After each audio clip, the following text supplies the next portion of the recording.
like just fucking ripped it out and crushed it. It was brutal. It's emotionally brutal.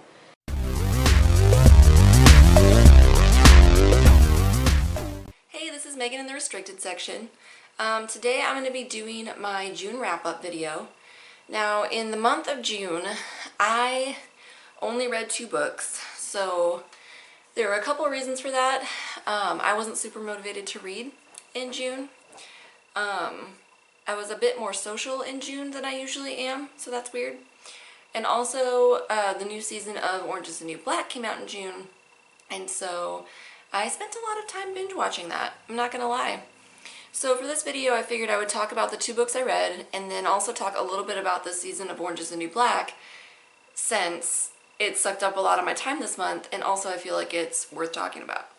So, the first book that I read in June is One Flew Over the Cuckoo's Nest by Ken Kesey. Sue and I kind of buddy read this with Cody from Pimp Book Reviews, and we're going to be doing like a collab video about it with him, so I'm not going to talk too much about it here. I really liked this book. It is about a mental hospital in like the 60s. It has, the narrator is one of the patients in the hospital, so it has an unreliable narrator, which is fun. And it's an interesting picture into the way mental health was handled back then. So I really liked that book. I actually gave it 5 out of 5 stars, which I'm super, super stingy about my 5-star rating, so I thoroughly enjoyed it. So once we get that collab video with Cody up, you should definitely check that out. So the next book that I read in June was 3 Parts Dead by Max Gladstone. And I actually read that book for my Read Harder challenge. I had to read a book about religion. So really the only way that I was going to do that was to read a fictional story about religion. So this book is the first in a series, and it's about this firm that resurrects dead gods.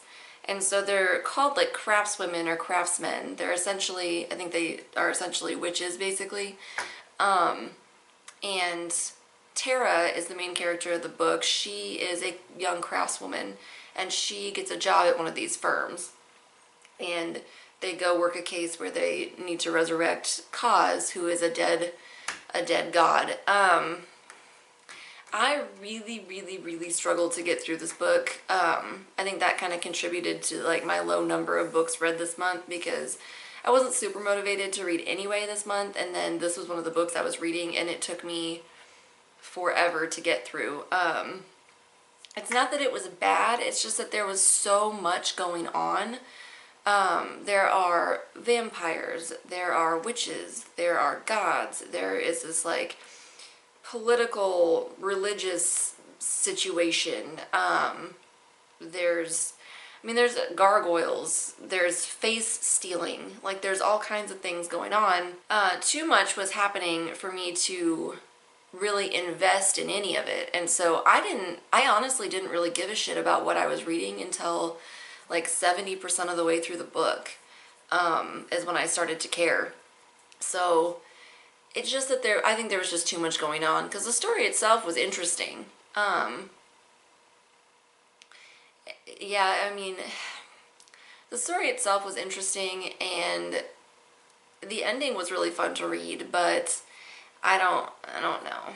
The first part of it just wasn't, it was hard to get through. So I think I gave that one like 3 stars, 2 or 3 stars, I think, because it was so hard to get into, and it was too much happening for me to invest in anything. So those are the 2 books I read. I started Watership Down in June, and I'm hoping to finish that soon. A friend of Sue's and mine had asked us to read it and review it, so she's already read it.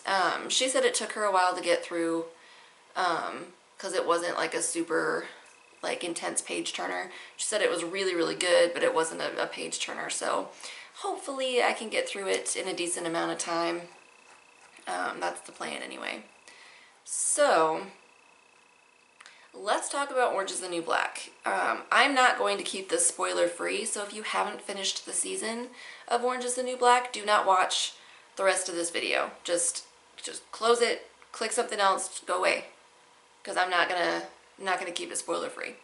So I think that this season, let me know if you agree or disagree, but I feel like this season has been like the most emotionally draining and intense season thus far.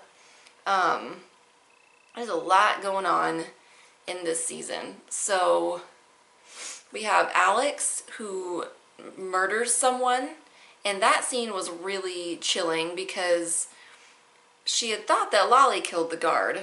That was actually a hitman, but Lolly just injured him and probably paralyzed him. But he was still alive, and so Alex then smothers him. And this is the first life she's taken. Obviously, it's a giant fucking deal to kill someone, so that scene was really intense. The whole relationship between Lolly and what the fuck is his name? Healy. Between Lolly and Healy was really interesting. I liked how it flashed back and told Healy's story. It did not make me like him anymore, and in fact made me like him less. I have really little tolerance for people who get into the mental health field to work out their own shit. And then impose their shit on others and have poor boundaries with the people they're trying to help because of their shit. So, it made me like him even less, but it was cool to see why he was the way he was. And Lolly's situation was just really sad. The situation with the guards is pissing me off as well. There are a couple of them that I honestly believe are just horrible people. And then because of the situation that they're put in, the other guards who aren't necessarily horrible people end up going along with the guards who are. It happens. You have people in power over other people that they perceive as weak or, morally defunct, and they just treat them abhorrently. I was really entertained by the Judy King storyline in a number of different instances. I love her interactions with Luzchek. I thought that was pretty fantastic. It just really cracked me up because she is just as weird and inappropriate as he is, and it just kind of worked for me. I liked the whole trying to get a picture of her / with her saga that happened. I thought that was pretty entertaining. But yeah, I liked that storyline. I think it added something, kind of maybe different or unique this season. I'm really glad that Nichols is back. I missed her, even though she is pretty fucked up right now. I really like that character, so I'm glad she's back. I'm glad that Sophia comes back toward the end of the season. That makes me happy. I really hated seeing her in the shoe. That was pretty shitty, so I'm glad she came back. And props to the sister for getting herself sent there to find Sophia. That's pretty gangsta. That's badass. So I thought that was, that friendship between the two of them is really cool. I like that. Alright, so now let's talk about Poussey. I don't know about you, but I cried all of the ugly cries at the end of the season when Poussey is killed. I cried so many ugly tears when that happened. That was horrible. I don't know. I don't even know what to say about it. It was just tragic. I loved her character, and seeing how she ended up in prison, I think, it was tragic anyway, regardless, no matter what she would have done or how she would have landed herself in prison. But I think learning why she was in there made it extra tragic. Just because she was so young and it was so small a thing. But yeah, that was pretty heavy. And Tasty's reaction when she saw Poussey laying there on the floor of the cafeteria like that just crushed my soul. Yeah, I honestly, I don't really know how to how to talk about it. It was terrible. And then the fact that just the callousness with which the prison handled it, and I realized like I mean that is a thing, you know, companies and corporations act like that. They're trying to cover their ass more than they're worried about this life that's been taken. Yeah, it was just, and they left her on the cafeteria floor. Like, that's fucked up. Super, super fucked up. And it was really sad that it was that guard that did it. Like, that was horrible to me. Yeah, because he was not one of the shitty ones. So I'm interested to see what happens to him going forward. We'll see how he does, I guess, next season. But, yeah, it was just intense. So that cliffhanger is also intense, by the way. And I'm really torn because I want Daya to pull the trigger and shoot that motherfucker right in his stupid face.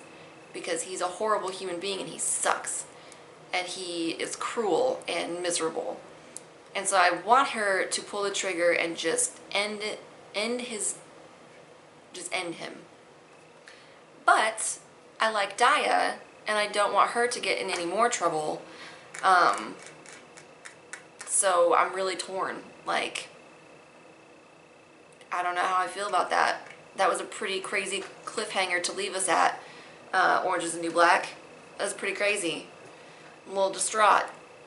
And now I binge watched it, and so now I have to wait a whole nother year before I get any closure. And that's on me. That's my fucking bad. Yeah, so, not a heavy reading month for me, June, but yeah, I just wasn't super motivated. I was a lot more social, I had less time to read, and then also I was binge watching Orange is the New Black, so not a super heavy reading month, but that's alright. But yeah, so that was June for me. So how did you guys do in June? And also, what did you guys think? Do you watch Orange is the New Black? What do you think about it? Maybe you can articulate your thoughts better than I can. I would love to hear about it. So comment below if you have any thoughts to share. But yeah, so that's it for me today. So thanks for watching. Thank you for subscribing. There'll be some information down below where you can find me elsewhere on social media, as well as Sue. So you can stalk us properly. And if you're not already subscribed, you should probably do it. I'm just saying. I'm going to throw that out there. You should probably hit subscribe. Yeah, so thank you for watching, and I'll see you later. Bye!